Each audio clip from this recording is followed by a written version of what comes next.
भगवान शिव, जिनके बारे में हम सभी जानते हैं कि वे ब्रह्मांड के रक्षक और संहारक हैं, उनकी कई अद्भुत कहानियां हमारे शास्त्रों में मौजूद हैं। उनमें से एक कहानी है भगवान शिव और अंधकासुर की। यह कहानी बहुत कम लोग जानते हैं, लेकिन आज हम इसे आपके साथ साझा करेंगे। भगवान शिव के दो प्रमुख पुत्र थे, गणेश और कार्तिकेय। इन दोनों के बारे में हम सभी ने सुना है, लेकिन भगवान शिव का एक और पुत्र था जिसका नाम था अंधक। अब आप सोच रहे होंगे कि अंधक कौन था और उसका जन्म कैसे हुआ। तो आइए हम आपको बताने जा रहे हैं अंधक के जन्म की कहानी। यह घटना माउंट मंडरा की है, जब भगवान शिव गहरे ध्यान में बैठे थे। उनका ध्यान पूरी तरह से शांत था। उस समय देवी पार्वती, जो भगवान शिव की पत्नी है, अपने मजाकिया अंदाज में उनके पास आईं और उनकी आंखों को अपनी दोनों हाथों से ढक लिया। जैसे ही देवी पार्वती ने उनकी आंखों को ढका, चारों ओर अंधकार फैल गया। ऐसा इसलिए हुआ क्योंकि भगवान शिव ही पूरे ब्रह्मांड के स्वामी हैं और उनके भीतर ही सारा संसार समाया हुआ है। लेकिन अंधकार को दूर करने के लिए भगवान शिव ने अपनी तीसरी आंख खोली। जैसे ही भगवान शिव ने अपनी तीसरी आंख खोली, चारों ओर एक तेज रोशनी फैल गई। इससे इतना तेज प्रकाश हुआ कि भगवान शिव के शरीर से पसीने की एक बूंद जमीन पर गिरी। इस पसीने की बूंद से एक बच्चा पैदा हुआ। क्योंकि शिव जी की दोनों आंखें बंद थीं, इसलिए बच्चा अंधा पैदा हुआ। भगवान शिव और देवी पार्वती के इस मिलन से अंधक नामक बच्चा उत्पन्न हुआ। अंधक का जन्म एक अनोखा और चमत्कारी घटना था। भगवान शिव की तीसरी आंख से निकला यह पसीना अंधकासुर के रूप में परिणत हुआ, जो बाद में बहुत शक्तिशाली और क्रूर राक्षस बना। यह घटना भगवान शिव और देवी पार्वती के रिश्ते को लेकर एक नई कहानी का आरंभ थी। हिरण्याक्ष, जो राक्षसों का एक शक्तिशाली राजा था, ने भगवान शिव से एक बहुत बड़ा वरदान प्राप्त करने के लिए कठोर तपस्या शुरू की। हिरण्याक्ष का जन्म भगवान विष्णु के भक्त हिरण्यकशिपु के परिवार में हुआ था। वह अपनी ताकत के लिए जाना जाता था, लेकिन एक बात थी जो उसे परेशान करती थी। वह बिना संतान के था। हिरण्याक्ष का सपना था कि उसे एक ऐसा पुत्र मिले जो उसकी तरह ताकतवर हो और उसका साम्राज्य आगे बढ़ा सके। हिरण्याक्ष के मन में यह विचार आया कि वह भगवान शिव से एक ऐसा पुत्र मांगे जो न केवल उसे शक्तिशाली बनाए, बल्कि भगवान शिव और देवी पार्वती की तरह ही महान हो। उसने यह सोचा कि भगवान शिव का आशीर्वाद प्राप्त करने से उसका पुत्र न केवल उसे एक महान राजा बनाएगा, बल्कि वह स्वयं भी भगवान शिव के समान शक्तिशाली बन सकेगा। हिरण्याक्ष ने अपनी तपस्या में कोई कसर नहीं छोड़ी और अपनी भक्ति के कारण उसने भगवान शिव का ध्यान आकर्षित किया। उसकी तपस्या इतनी गहरी और सच्ची थी कि भगवान शिव ने उसकी आह्वान पर उत्तर दिया और उसे दर्शन दिए। हिरण्याक्ष ने भगवान शिव से यह प्रार्थना की, हे महादेव, मुझे ऐसा पुत्र दो जो न केवल शक्ति में महान हो, बल्कि उस शक्ति का उपयोग हमारे साम्राज्य को और मजबूत करने के लिए कर सके। मैं चाहता हूं कि वह मेरा उत्तराधिकारी बने और मेरा साम्राज्य और भी बड़ा हो। हिरण्याक्ष का यह विश्वास था कि भगवान शिव का आशीर्वाद प्राप्त करने के बाद उसका पुत्र उसी की तरह शक्तिशाली बनेगा। भगवान शिव ने हिरण्याक्ष को वरदान दिया। अंधकासुर का उत्पन्न होना उसी समय हुआ जब हिरण्याक्ष गहन तपस्या में लीन थे और भगवान शिव ने इस अवसर को चुना उन्हें यह विशेष वरदान देने के लिए। भगवान शिव ने हिरण्याक्ष से कहा कि वह इस बच्चे अंधकासुर को स्वीकार करे। भगवान शिव ने यह भी बताया कि अंधक असामान्य रूप से शक्तिशाली होगा और राक्षसों के बीच सबसे बलशाली बनेगा। अंधकासुर भगवान शिव और देवी पार्वती के पुत्र जन्म से ही अंधे थे। हिरण्याक्ष ने उन्हें अपने पुत्र के रूप में अपनाया और उनका पालन पोषण किया। अंधकासुर ने असुरों की संस्कृति, युद्ध कला और शासन की बारीकियां सीखी, जिससे वे एक कुशल योद्धा और प्रभावशाली नेता बने। हिरण्याक्ष की मृत्यु के बाद अंधक ने असुरों का राजा बनकर उनके साम्राज्य की कमान संभाली। हालांकि उसके चचेरे भाई प्रहलाद अंधक की सत्ता को चुनौती देते थे। वे उसकी दिव्य उत्पत्ति को लेकर असहज थे और उसे पूरी तरह से स्वीकार नहीं कर पाए। इस अपमान से अंधक को गहरी पीड़ा हुई। उसने अपनी शक्ति बढ़ाने और अपनी स्थिति मजबूत करने का निश्चय किया। अंधक ने कठोर तपस्या शुरू की। उसने वर्षों तक एक पैर पर खड़े रहकर बिना कुछ खाए पिए और अपने शरीर के अंगों को अग्नि में अर्पित करके भगवान ब्रह्मा को प्रसन्न किया। उसकी तपस्या से प्रभावित होकर भगवान ब्रह्मा ने उसे दर्शन दिए। अंधक ने भगवान ब्रह्मा से 3 वरदान मांगे। पहले उसने यह प्रार्थना की कि उसे देखने की शक्ति प्राप्त हो। फिर उसने यह वरदान मांगा कि उसे देवताओं, असुरों, मनुष्यों या भगवान विष्णु के हाथों कभी मृत्यु न हो। अंधक ने यह भी वरदान मांगा कि जब उसका रक्त धरती पर गिरे तो हर बूंद से एक नया अंधकासुर उत्पन्न हो।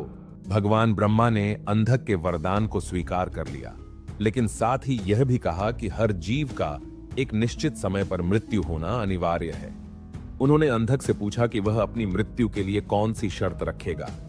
अंधक ने उत्तर दिया, यदि मैं कभी किसी सुंदर महिला से विवाह करूंगा जो मुझे मां की तरह लगे तो वही समय मेरी मृत्यु का होगा। यह शर्त भगवान ब्रह्मा ने स्वीकार कर ली और अंधक को उसके वरदान दिए। अंधक इन वरदानों के साथ अपने साम्राज्य लौट आया। जब उसके चचेरे भाइयों को यह पता चला कि अंधक ने इन वरदानों से इतनी शक्ति प्राप्त की है, तो न केवल उन्होंने उसे अपना साम्राज्य वापस कर दिया, बल्कि उनका साम्राज्य भी अंधक के पास चला गया। इन वरदानों के बाद अंधकासुर ने पृथ्वी पर अपना आतंक फैलाना शुरू कर दिया। उसने जितना हो सकता था उतना विनाश किया और उसकी बढ़ती क्रूरता से पृथ्वी लाल हो गई। अंधकासुर ने वरदान प्राप्त करने के बाद सबसे पहले स्वर्ग पर आक्रमण किया। उसने इंद्रदेव और अन्य देवताओं को हराया और उन्हें असुरों को कर चुकाने के लिए मजबूर कर दिया। इसके बाद उसने नागों, गंधर्वों, राक्षसों, यक्षों और मनुष्यों को हराया। इस प्रकार उसने तीनों लोकों पर अपना शासन स्थापित करना शुरू किया।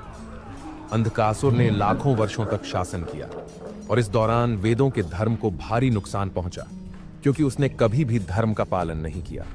उसका विजय अभियान स्वर्ग तक फैल गया। उसने इंद्रदेव को कई बार हराया और उनके दरबार से अप्सराओं का अपहरण कर लिया। इससे देवताओं में चिंता और अशांति फैल गई। देवता अंधकासुर के खिलाफ कोई प्रभावी कदम नहीं उठा पा रहे थे। उनके अत्याचारों का कोई अंत नहीं दिख रहा था। इंद्रदेव अंधकासुर को रोकने में असमर्थ अपने पास के ज्ञानी ऋषि नारद से सहायता मांगने गए। नारद मुनि ने एक योजना बनाई और अंधकासुर के पास गए। उनके गले में मंदार के फूलों की माला थी, जिनकी खुशबू अंधकासुर को बहुत आकर्षित करती थी। अंधकासुर ने इन फूलों के बारे में पूछा। इस पर नारद मुनि ने बताया कि ये फूल मंदार वन से आए हैं। यह एक पवित्र स्थान है जहां केवल भगवान शिव की अनुमति से ही प्रवेश किया जा सकता है। एक बार अंधकासुर माउंट मंडरा की यात्रा पर गया। वह स्थान इतना सुंदर था कि उसने वहीं रहने का निर्णय लिया। अंधकासुर के 3 प्रमुख सेनापतियों के नाम थे, दुर्योधन, विघास और हस्ती। ये तीनों सेनापति माउंट मंडरा के वातावरण की खोज करते हुए एक गुफा तक पहुंचे। गुफा के भीतर एक तपस्वी ध्यान में मग्न था। वह तपस्वी बाघ की खाल पहने हुए था। उसकी गर्दन में मुंडों की माला थी, बाल उलझे हुए थे और उसके माथे पर चंद्रमा का आकार बना हुआ था। उसके पास एक अत्यंत सुंदर महिला खड़ी थी, जो इतनी अद्वितीय थी कि तीनों लोकों में उसकी सुंदरता की कोई बराबरी नहीं थी। इन तीनों सेनापतियों ने यह तय किया कि यही महिला अंधकासुर के लिए उपयुक्त पत्नी होगी। जब वे सेनापति अंधकासुर के पास लौटे और जो कुछ देखा था उसकी जानकारी दी, तो अंधकासुर ने कहा, तुम लोग किसका इंतजार कर रहे हो? जाओ और उस तपस्वी से यह महिला मांग लाओ। दुर्योधन, विघास और हस्ती फिर से उस तपस्वी के पास गए।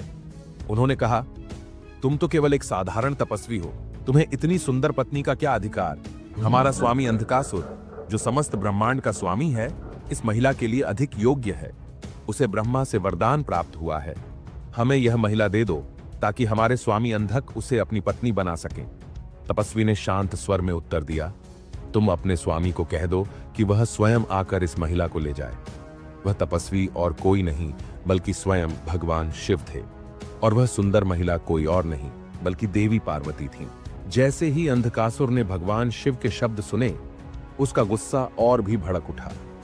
उसने अपनी तलवार उठाई और शिवजी से मुकाबला करने के लिए गुफा के अंदर प्रवेश किया।